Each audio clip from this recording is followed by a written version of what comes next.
Boa noite, meus irmãos. A paz e a graça do Senhor Jesus. Como a Lu falou, hoje nós vamos continuar falando sobre discípulo radical, falando sobre discipulado, inclusive, Discípulo Radical é um livro do John Stott que nós usamos, né? A gente pegou esse nome e usou o livro como inspiração para o acampamento. E hoje eu vou abordar um tema de um capítulo do livro do John Stott, Discípulo Radical. Quero convidar vocês, abram a Bíblia comigo em Mateus 5. A gente vai ler Mateus 5, versículo 11. Mateus, capítulo 5, versículo 11. E eu quero te convidar a manter a sua Bíblia aberta para a gente acompanhar, e a gente vai expor cada versículo até o versículo 16. Mateus, capítulo 5, versículo 11. Vamos à leitura. Bem-aventurados são vocês, quando por minha causa os insultarem e os perseguirem, e mentindo, disserem todo mal contra vocês. Alegrem-se e exultem, porque é grande a sua recompensa nos céus. Pois assim perseguiram os profetas que viveram antes de vocês. Versículo 13. Vocês são o sal da terra. Ora, se o sal vier a ser insípido, como lhe restaurar o sabor? Para nada mais presta, senão para lançado fora, ser pisado pelos homens. Vocês são a luz do mundo. Não se pode esconder uma cidade situada no alto de um monte, nem se acende uma lamparina para colocá-la debaixo de um cesto, mas num lugar adequado, onde ilumina bem todos os que estão na casa. Assim, brilhe também a luz de vocês diante dos outros, para que vejam as boas obras que vocês fazem e glorifiquem o Pai de vocês que está nos céus. Feche seus olhos, vamos orar a respeito do texto que a gente acabou de ler. Opa, melhorou? Então feche seus olhos, vamos orar. Deus, obrigado, Senhor. Obrigado porque aqui está a sua palavra, que é a autoridade, inspiração do Senhor Jesus para os nossos corações. Obrigado porque de maneira profética e atemporal, essa palavra alcançou as nossas vidas. E Deus, a minha oração é que nem eu, nem o Samuel, nem a Lorene, nem o Thaís, nem o Cláudio lidere ou discipule pelas nossas palavras, cada um que está aqui, mas que a sua palavra discipule esse povo, que a sua palavra discipule os nossos corações, que a sua palavra crie ordenanças para as nossas vidas. E Deus, eu oro, Deus, para que a sua palavra salte aos nossos corações e nós tenhamos uma experiência com o texto sagrado, com a Bíblia, que é a sua voz. Por isso, Deus, que seja o Senhor falando aqui hoje, seja o Senhor falando as nossas vidas e que cada um aqui tenha uma experiência com a sua Escritura. Essa é a minha oração no nome do Senhor Jesus. Amém. Amém. Bom, nenhum ser humano é altamente, plenamente original. Nós somos influenciados. A gente influencia, mas também somos altamente influenciados. Carl Jung, pai da psicologia analítica, ele vai dizer o seguinte: a gente até nasce original, mas no meio do caminho, a gente vira uma cópia. Fato é que no meio do caminho, morremos como cópias. A gente copia, a gente é influenciado. Pra você ter uma noção, quem anda comigo sabe que eu falo muito Zé. Fala a palavra Zé. Quem anda com o Felipe sabe que ele fala muito a palavra Zé. Quem anda comigo com o Felipe sabe que nós dois falamos muito a palavra Zé. Mas eu não sei se fui eu que ensinei o Felipe a falar Zé ou se foi o Felipe que me ensinou a falar Zé. Eu não faço ideia, eu sei que a gente fala Zé. Sei que eu falo parecido com quem eu ando. E fato é que nós falamos parecido com quem andamos, vestimos parecido com quem andamos, pensamos parecido com quem andamos. Somos influenciáveis, copiamos, a gente é cópia. É xerox, ninguém é original, somos influenciáveis. Uma prova disso é quando você olha uma criança, quando a criança está aprendendo as coisas. Henri Vallon, que é um filósofo, médico, ele vai dizer que a criança aprende copiando. Ela olha o pai, ela olha a mãe e ela copia. A gente fez o teatro aqui ano passado do Pablo Marçal E, meu irmão, eu não aguentava mais olhar a criança e saber de cor as falas que eu tive no teatro, copiando igualzinho. Nem eu lembro as falas do teatro. Mãe me mandando mensagem da criança fazendo... que era, você é mais que um vencedor. Eu falei, Cris, tem que ter outro teatro, o pessoal esquecer do Pablo Marçal. Mas a criança copia, e a gente copia. A gente é influenciado. A gente olha as pessoas ao nosso redor e, mesmo que de maneira inconsciente ou consciente, a gente copia. Somos xerox, somos cópias de cópias e cópias e cópias. Teve um dia que eu perguntei para um amigo meu, por que você é cruzeirense? E ele respondeu, além de ser o melhor de maior de Minas, porque meu pai é cruzeirense. E a gente perguntou ao pai dele, por que o senhor é cruzeirense? O que você escolheu o Cruzeiro para torcer? E ele respondeu, porque meu filho é cruzeirense. A gente é cópia de gente. A gente é influenciável. A gente é, como o Jung fala, a gente até pode nascer original, mas no meio do caminho, a gente vira cópias. E morremos cópias. Então, nós percebemos, todo homem é produto de imitação. Todo homem é produto de imitação de alguma amizade, de alguma influência, de alguém que admira. E professores influenciam, escolas influenciam, universidades influenciam, amizades, pais, influencers na internet, atletas influenciam. Quantas pessoas estão olhando as Olimpíadas agora e tendo total admiração, influenciando mais atletas surgirem. Nós somos pessoas influenciáveis. A gente nasce com admirações e copiamos, conscientemente ou inconscientemente. Mas não há nada de errado em copiar coisas boas que nós admiramos em pessoas. Não há nada de errado em ser influenciado de uma maneira e de um caráter positivo pelas pessoas.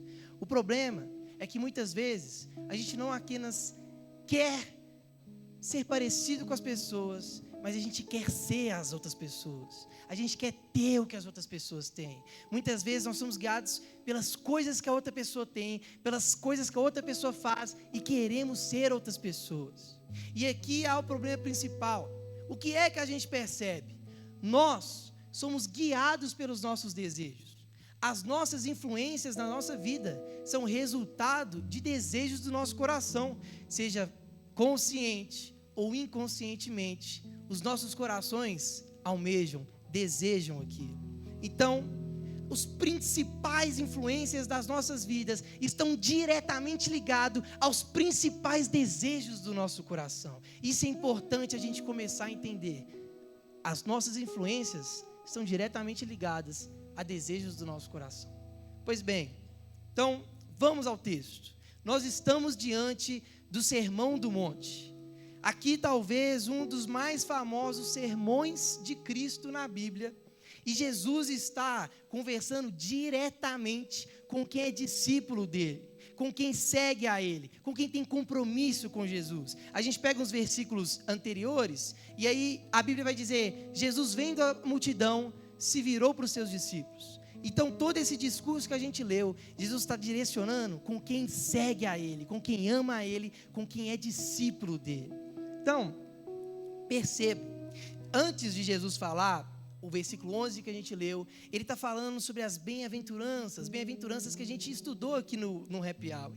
Ele começa a falar bem-aventurados os pobres de espírito, os mansos, os que têm fome de justiça. Ele fala das bem-aventuranças. E o que é que são as bem-aventuranças? Bem-aventuranças são caráter de discípulo. O que Jesus fala nas bem-aventuranças, ele está falando de características que quem é discípulo dele tem. Então perceba que é todo um contexto de Jesus sendo direto com os discípulos dele, dizendo, os meus discípulos são mansos, os meus discípulos eles têm fome de justiça, os meus discípulos eles são pobres de espírito. Então aqui o discurso é direto e reto para quem é discípulo de Jesus, para quem é discípulo dele. Ou seja, Jesus está tratando não é com a multidão, não é com qualquer um, não é com todas as pessoas. Ele está tratando aqui com quem é discípulo. Vamos ao versículo 11. Bem-aventurados são vocês, por minha causa, quando por minha causa os insultarem e os perseguirem, e mentindo disserem todo mal contra vocês. Versículo 12. Alegrem-se e exultem, porque é grande a sua recompensa nos céus, pois assim perseguiram os profetas diante de vocês. Bom, o que é que Jesus está falando? Ele está falando aqui, olha, vocês são pobres de espírito, vocês buscam a justiça, vocês buscam a mansidão, mas vocês serão bem-aventurados quando tem gente que não gosta de crente, gente que não gosta de discípulo, e vão perseguir você, vão olhar para você e vão odiar você, eles não vão gostar de você. O que é que a gente percebe aqui? O discípulo de Cristo, ele vive uma vida diferente que o mundo leva. O discípulo de Jesus, ele vive uma vida completamente diferente à vida que o mundo propõe. Aqui há uma contramão da realidade que outras pessoas vivem. O que Jesus está falando com eles é, olha, vocês vão ser perseguidos, eles vão te insultar. Há uma contramão da realidade da vida dos discípulos para a vida que o mundo leva. Perceba, o mundo está em guerra com Deus. O mundo, as iniquidades, os incrédulos estão em guerra com Deus, porque eles escolheram viver uma vida a qual o mundo propõe, que é diferente da vida das bem-aventuranças que Jesus está propondo. Perceba o primeiro ponto: o discípulo de Cristo, ele vive uma vida diferente, ele não anda conforme os padrões do mundo, como vai dizer em Romanos 12:2, não se dobrem, não se ajoelhem, não se eu anotei aqui, Romanos 12:2.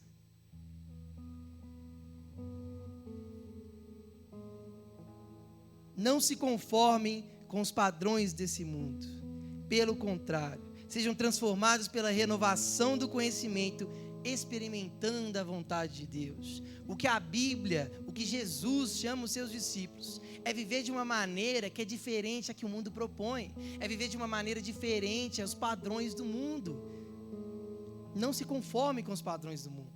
Então, o primeiro ponto que a gente percebe no texto é: cuidado com as influências, cuidado com quem te influencia. O primeiro ponto aqui da mensagem hoje é: cuidado com aquelas pessoas que estão ao seu redor e influenciam o seu coração, influenciam a sua mente, influenciam a sua perspectiva, influenciam, às vezes, seu modo de falar, seu modo de vestir, seu modo de agir. Cuidado com quem influencia o seu caráter. Paulo, lá em 2 Timóteo 4, ele vai falar assim: Timóteo, cuidado com quem diz que é piedoso, mas não acredita no poder de Deus. Cuidado com quem diz que ama a Deus, mas não acredita em quem Deus é, mas não obedece à Bíblia, não obedece à palavra de Jesus. Cuidado com quem é hipócrita, que diz que ama a Bíblia, que ama a igreja, que ama o Senhor, mas não acredita na verdadeira transformação que Deus traz. Cuidado com quem te influencia, cuidado com os padrões que o mundo exige das pessoas, porque o que Jesus está dizendo aos discípulos é: vocês não são como o mundo, vocês não andam nos padrões do mundo. E aqui, meus irmãos, nós estamos diante de um mundo que influencia fortemente os nossos corações. Filosofias modernas influenciam, universidades influenciam, escolas influenciam, professores influenciam. Pensamentos pluralistas, relativistas influenciam as nossas vidas. Cuidado com gente que ama teologia liberal, que relativiza a palavra das Escrituras e não confessa esse livro como autoridade de Escritura Sagrada. Meus irmãos, nós estamos diante de um mundo que influencia de muitas e muitas formas. E o primeiro ponto é: cuidado com quem você escolhe para ser sua influência. Cuidado com quem você escolhe para influenciar a sua maneira de pensar, para influenciar a sua maneira de viver, para influenciar a sua maneira de falar. Cuidado com quem influencia o seu coração. Cuidado com quem influencia seu modo de viver, porque quem te influencia tem uma relevância, uma importância gigantesca na sua vida, uma relevância gigantesca na sua caminhada. Cuidado com amizades que te levam para o mau caminho. Cuidado com amizades que te influenciam a ter um caráter ruim, a ter um caráter que te afasta do Senhor, a ter um caráter que não vai a favor do que a Escritura Sagrada diz. Cuidado com a influência desse mundo. Cuidado com a influência das filosofias que estão surgindo. Cuidado, meus irmãos. Primeiro ponto é: cuidado com quem te influencia. Toma cuidado com quem está te influenciando, quem está está fazendo você ser uma cópia dele nesse mundo. Cuidado com os influencers da vida. Cuidado com a influência do mundo. Vamos continuar no texto, versículo 13. Vocês são o sal da terra. Ora, se o sal vier sem ser insípido, como lhe restaurar o sabor?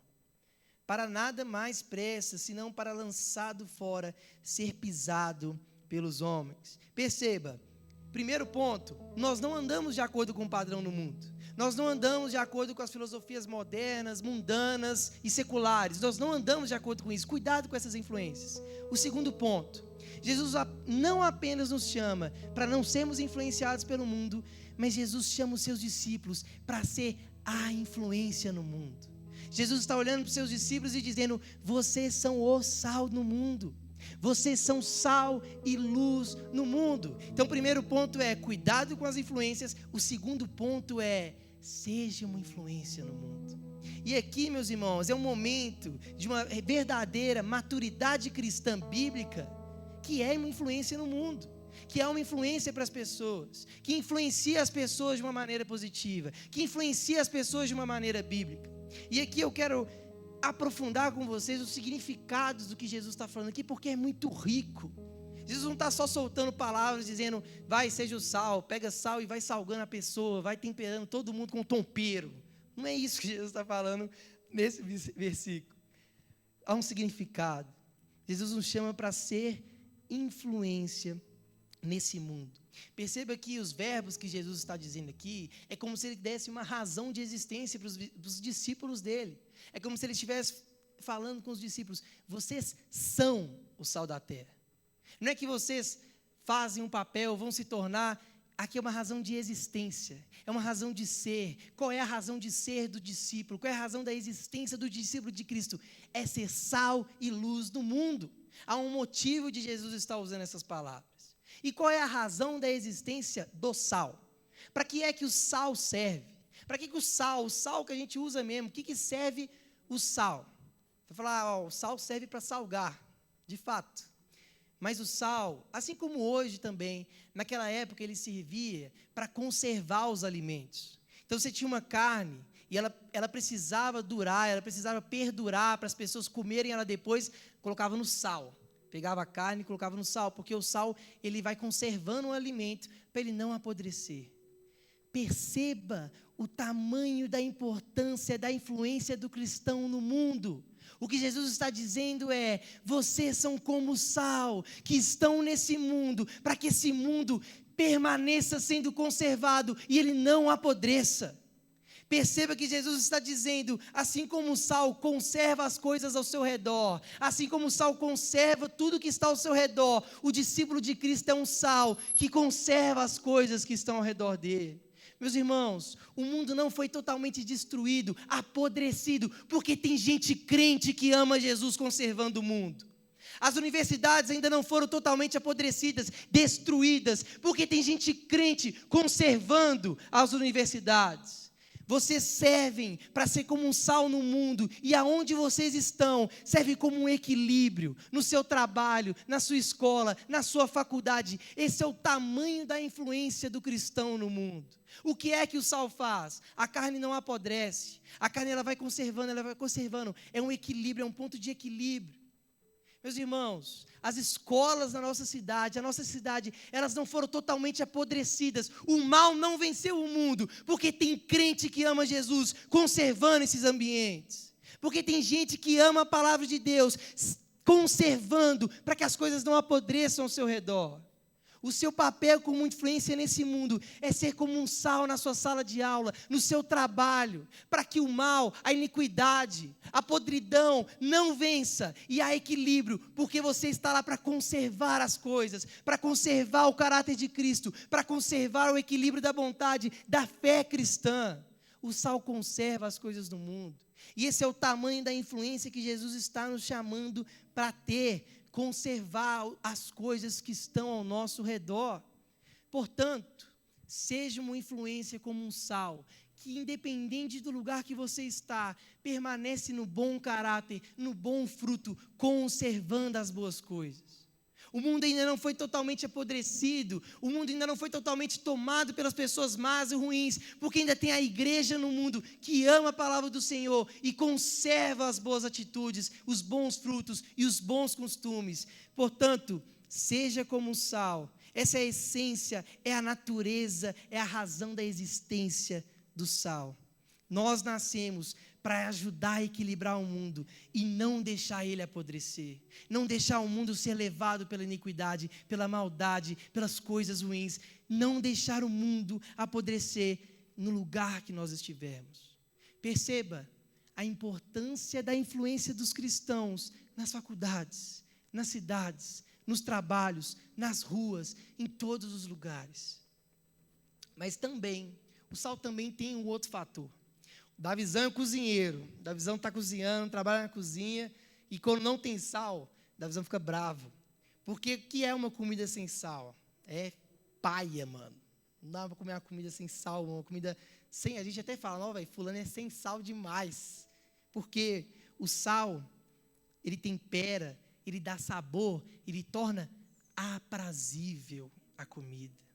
Então, além de conservar as coisas ruins, o papel do sal, o papel do cristão como sal, é ser uma faísca de esperança no meio de um mundo ruim, no meio de tantas guerras, no meio de tantas mortes, no meio de tanta tristeza. O cristão é uma faísca de esperança que diz: eu conheci o Salvador, o Redentor, que vai salvar todos aqueles que se ajoelham diante dele.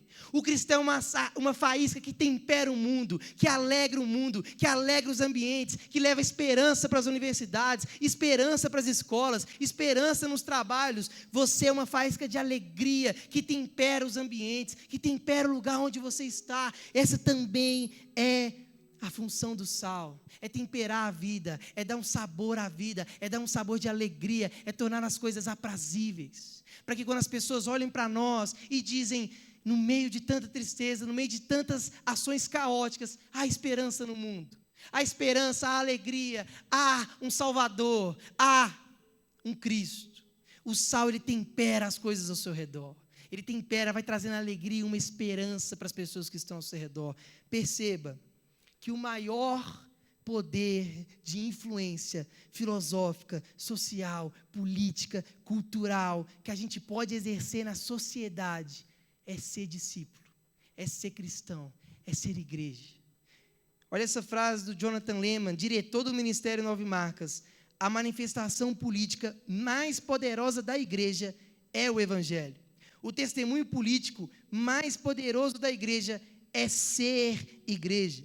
Há mais poder político no evangelho, em ser igreja, do que eleger um presidente, tomar posse como juiz da Suprema Corte, ou até mudar uma Constituição. O que é que o Jonathan Leeman está falando aqui? Nós podemos influenciar muito mais sendo igreja, sendo sal que traz esperança, sendo sal que torna as coisas aprazíveis, sendo sal que conserva as coisas, do que elegendo qualquer político, do que mudando qualquer Constituição, do que fazendo qualquer coisa. Há mais influência em ser igreja, em ser cristão, em ser um sal no mundo que torna as coisas uma esperança, do que qualquer outra coisa. Portanto, nós temos uma responsabilidade de chamado, de ser influência.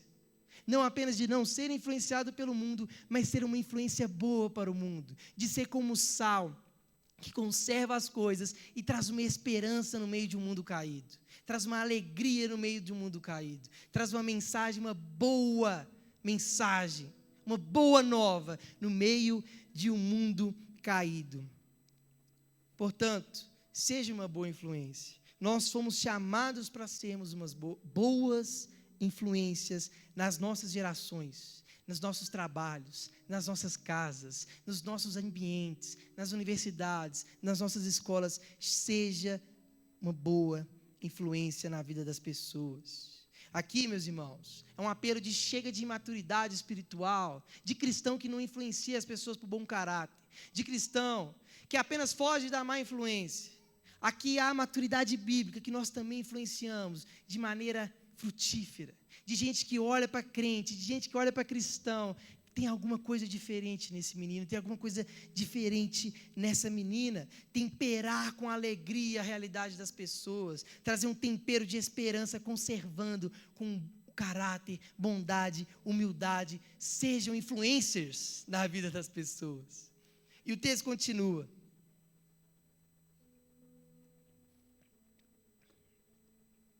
Versículo 13, olha o que ele também diz.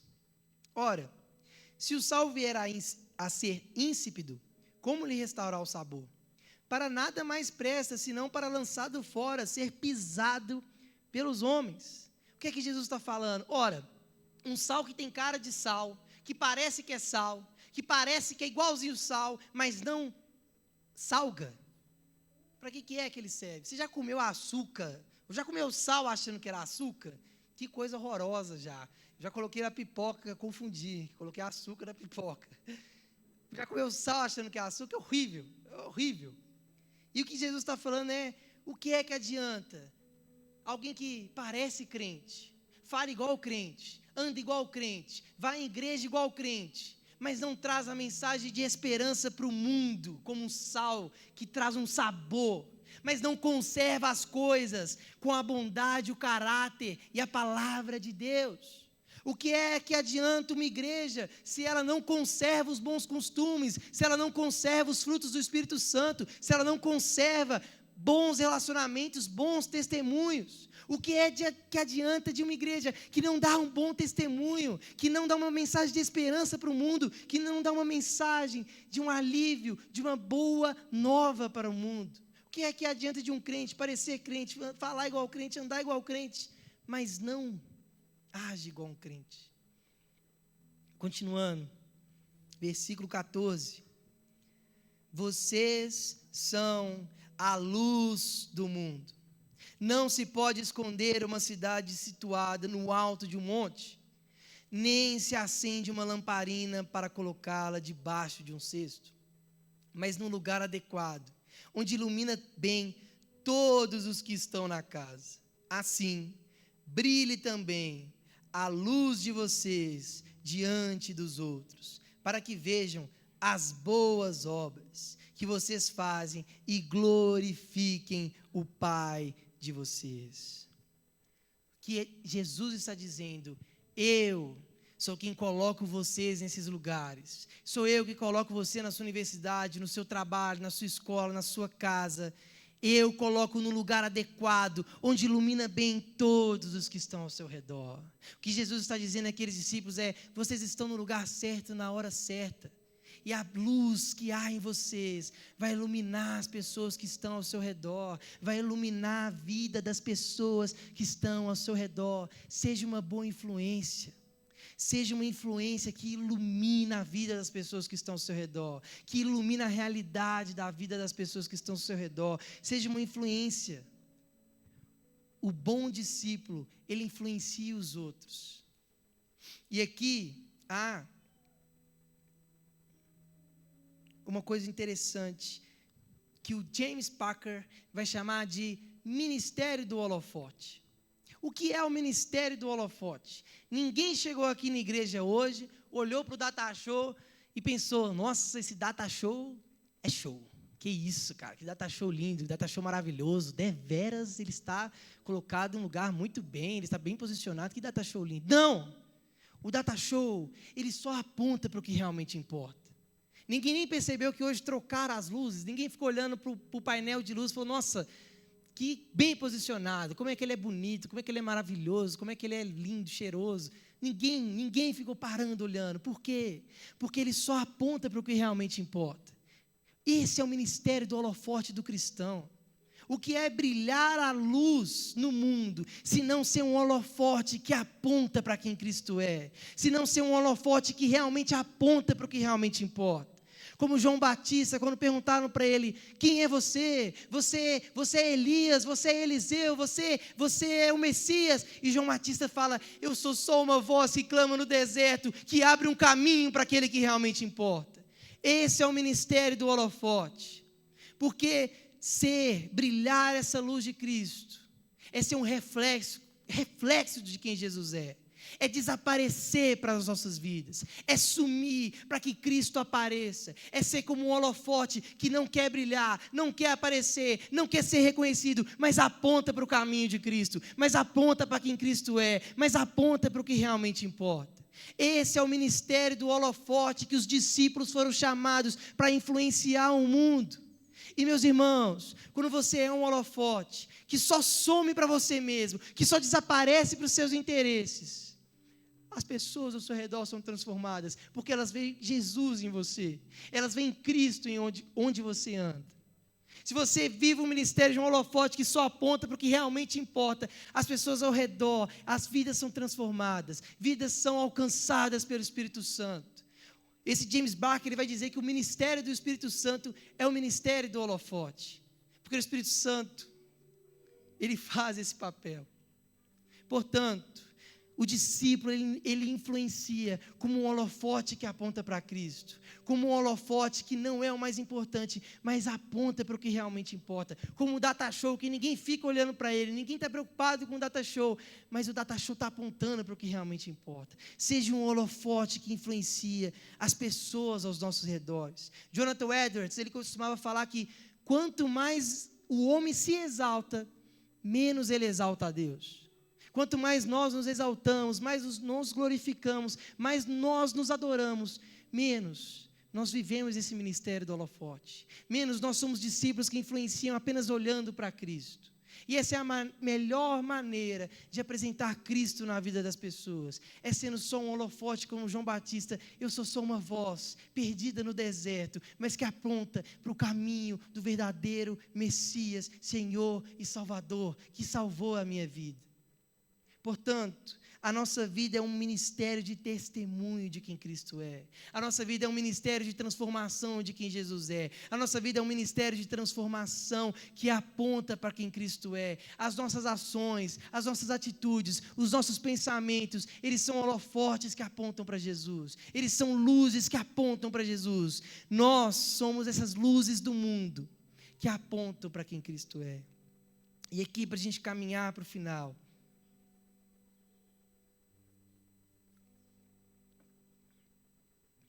nossa missão é fazer as outras pessoas olharem para Jesus, olharem para quem Cristo é. E a pergunta é, como é que eu faço isso então? Como é que eu faço as pessoas não olharem para quem eu sou? Como é que eu faço para não influenciar as pessoas a serem parecidas com o Lucas, mas serem parecidas com Cristo? Como é que eu faço para influenciar as pessoas ao meu redor, para elas não serem parecidas comigo, mas elas serem como Jesus, para elas olharem a Jesus, elas olharem quem Jesus é? E aqui, meus irmãos, não é à toa que Jesus vai usar o termo, vocês são a luz do mundo. Esse é um termo que Jesus também usa no Evangelho de João, nos 7 grande eu sou que ele diz durante o Evangelho de João. Eu sou a luz do mundo, eu sou a salvação, eu sou a videira verdadeira, eu sou o caminho, a verdade e a vida, eu sou o pão da vida, eu sou a água da vida e eu sou o bom pastor. Ele é a luz do mundo. E não é à toa que ele está olhando para os discípulos dele dizendo, vocês são a luz do mundo. E não à toa Jesus diz, eu sou a luz do mundo.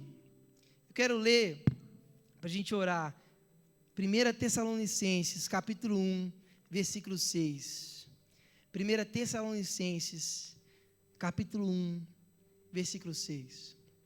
E vocês se tornaram nossos imitadores e do Senhor, recebendo a palavra com alegria que vem do Espírito Santo, apesar dos muitos sofrimentos. Assim, vocês se tornaram modelo para todos os crentes na Macedônia e na Acaia, porque a partir de vocês, a palavra do Senhor repercutiu, não só na Macedônia e na Acaia, mas a fé que vocês têm em Deus repercutiu em todos os lugares, a ponto de não termos necessidade de dizer mais nada a respeito disso. Meus irmãos, a maior influência das nossas vidas, aquele que nós mais devemos admirar, copiar, imitar, é Jesus Cristo, Filho de Deus. Ele é a grande influência que nós devemos ter. Olha o que Paulo está falando para a igreja de Tessalônica. Vocês se tornaram imitadores de Jesus. Vocês estão imitando Jesus. E por causa da imitação de vocês, a Macedônia foi transformada, a Caia foi transformada, pelo testemunho de vocês. E Paulo vai terminar dizendo, a gente nem precisa mais ir lá pregar, a gente nem precisa dizer mais nada, porque vocês imitaram Jesus, vocês imitaram o Senhor, e o testemunho de vocês transformou as cidades ao redor, transformou as pessoas ao redor. Meus irmãos, a maior influência das nossas vidas, aquele que nós temos que imitar, aquele que nós temos que copiar, é Jesus Cristo. Perceba, como eu falei no começo, as nossas influências estão diretamente ligadas aos desejos do nosso coração.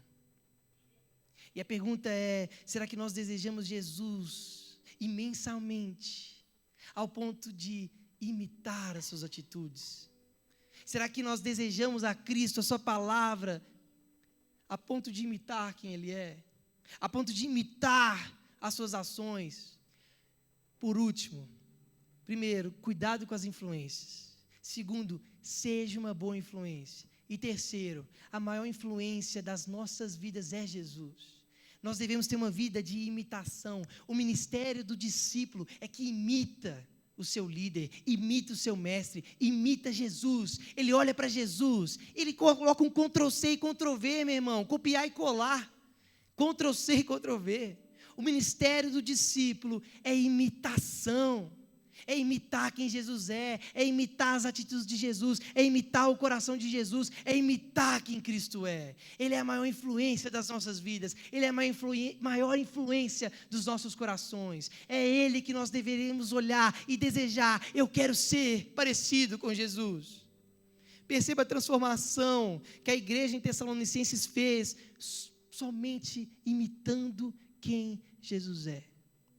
E aqui, meus irmãos, perceba um detalhe: Jesus não quer discípulos originais, Jesus não quer grandes revolucionários, gente que olha para a nossa geração e diz, eu não estou nem aí para os 2000 anos de história de cristianismo, eu vou fazer algo novo, eu vou inventar alguma coisa nova, eu vou fazer alguma revolução que vai causar e vai transformar. Jesus quer cópia dele.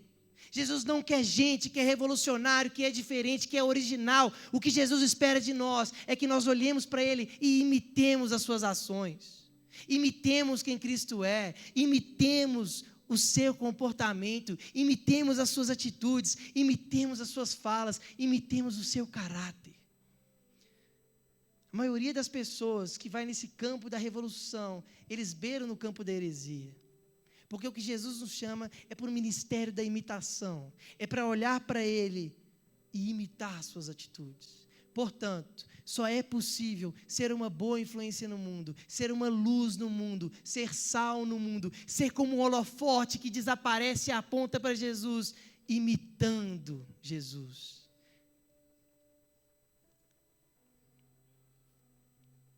Portanto, o que é que o seu coração mais deseja? Quais são os desejos que estão no seu coração que afetam a influência do seu viver, que afetam essa maneira de vida? Quem são as pessoas que influenciam de fato, direto, o seu dia a dia? A Bíblia te influencia? A Bíblia te influencia na roda de conversas, nos pensamentos, na sua filosofia de vida? A palavra do Senhor influencia o seu caminhar? Quais são os desejos do seu coração? E a minha oração é para que a gente seja uma cópia de Senhor Jesus, uma imitação de Cristo, cristão, gente que ama o Senhor. Feche seus olhos, vamos orar.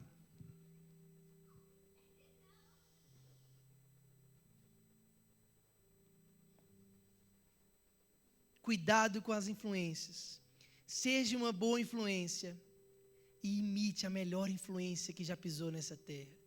Copie Jesus, deseje Jesus intensamente no seu coração e desapareça ao ponto de não conseguirmos reconhecer aonde começa Jesus, aonde termina você, porque nós vivemos o ministério do holofote, que só aponta para quem Cristo é, que só aponta: Ele fez tudo na minha vida, Ele me transformou, Ele me resgatou, Ele me mudou, Ele é a luz do mundo, Ele é o Salvador, Ele é o Messias enviado por Deus, que trouxe paz para os nossos corações. Sejam cópias e imitadores de Cristo Jesus, como bons discípulos que são influenciados pela sua palavra. Deus, muito obrigado por essa noite. Muito obrigado, Deus, porque a sua palavra é viva e eficaz, e ela exorta os nossos corações, e ela nos ajuda a andar no caminho da verdade. Deus, nos livre de viver com influências hipócritas. Nos livre de viver, Deus, de influências que mudam doutrinas dos nossos corações. Nos livre, Deus, de viver uma ortodoxia pagã, uma ortodoxia que não é bíblica, que não glorifica o seu santo nome. Nos livra, Deus, de ser influenciado pelo mundo, de ser influenciado por filosofias pluralistas, modernas, relativistas. Nos livra, Deus, das influências desse mundo. Nos livra, Deus, das influências de Satanás, das influências do nosso coração pecaminoso. Nos livra, Deus, dessas influências. Nos ajuda, Deus, porque o Senhor conhece os nossos corações. Arranca aquilo que não vem do Senhor e nos ajude a andar no caminho da eternidade. Deus, nós queremos ser uma boa influência para esse mundo. Nós queremos ser como o sal, que preserva as coisas boas, que conserva os alimentos, que conserva as realidades. Deus, nós queremos, Deus, ser agentes transformadores nas nossas casas, nas nossas famílias, nas nossas faculdades, nas nossas escolas, nos nossos trabalhos. Nos ajude a ser sal, conservando os seus bons frutos, conservando a sua palavra, conservando a sua boa conduta, Deus. Deus, nos ajuda, Deus, a trazer essa mensagem de esperança ao mundo, trazer essa mensagem de alegria para a nossa realidade, de alegria que existia um Salvador que morreu, Deus, para todos aqueles que nele creem, Senhor. Nos ajuda, Deus, a ser um sal que traz uma esperança, uma alegria para as pessoas que estão ao nosso redor, que transforma a vida das pessoas, que transforma os ambientes, as realidades. Deus, nos ajude. Nos ajude, Deus, a ser luz do mundo, porque o Senhor é a luz do mundo. O Senhor é a luz do mundo que nos tirou do caminho das trevas, que nos tirou da escuridão, que abriu os nossos olhos. Por isso, Deus, nós queremos ser seus imitadores. Nós queremos ser cópias de Cristo. Nós queremos, Senhor, ser parecido contigo, ser parecido com o nosso mestre, ser parecido com o nosso líder. Por isso, Jesus, nos dá no coração a intensidade de um discípulo de um holofote, que desaparece para si, que aponta para o que realmente importa. Que as pessoas, ao olharem aos nossos corações, as nossas atitudes, elas reconheçam Jesus, elas reconheçam o Salvador, elas reconheçam as boas novas do Evangelho. Que nós possamos, Deus, ser influenciados pela sua palavra, ser influenciado pelas suas escrituras sagradas, ser influenciado, Deus, pela Bíblia. Deus, coloque gente que ame a palavra do Senhor no meio de nós, que a gente tenha boas influências que são crentes, como Paulo falou: vocês me imitaram a Cristo. Que a gente venha ter boa influência, que é apaixonado por Jesus, que ama Jesus, ama Jesus com todo o coração, Deus. Deus, eu oro, Pai, pela nossa igreja, eu oro, Deus, pelo acampamento. Eu oro, Senhor, por cada discípulo que está aqui. Nós somos seus discípulos e, mais do que tudo, o nosso ministério é de imitar o Senhor. Que Deus nos dê força, porque não existe exemplo mais difícil de imitar do que o Senhor. Não existe realidade, Deus, caráter mais elevado do que imitar o Senhor. O Senhor sabe que é difícil demais imitar o Senhor, mas o Senhor está conosco nessa jornada. O Senhor caminha com a gente nessa jornada. O Senhor caminha com os nossos corações nessa jornada. Por isso, Deus, eu oro para cada um dos discípulos que estão aqui, que nós possamos ser cópia do Senhor Jesus Cristo, imitação do Senhor Jesus, que suma cada um de nós, que ao olharem para o Happy Hour, olharem para o One Way, olharem para o Mineirão, eles vejam Cristo em nós. Que as placas, Deus, elas não sejam maior do que o teu nome. Que as nossas vidas não sejam maior que o teu nome. Que os nossos nomes não sejam maior que o teu nome. Que as nossas perspectivas, vontades, não sejam maior do que o seu santo nome. Que a gente venha desaparecer diante da glória do Senhor, Deus. Deus, essa é a nossa oração. Que o Senhor venha, Deus, mudar os desejos dos nossos corações, para nós desejarmos o Senhor com toda a intensidade do mundo, glorificando, exaltando, adorando o seu nome, sendo parecido contigo. Essa é a nossa oração, no nome santo do Senhor Jesus. Amém. Amém, Jesus.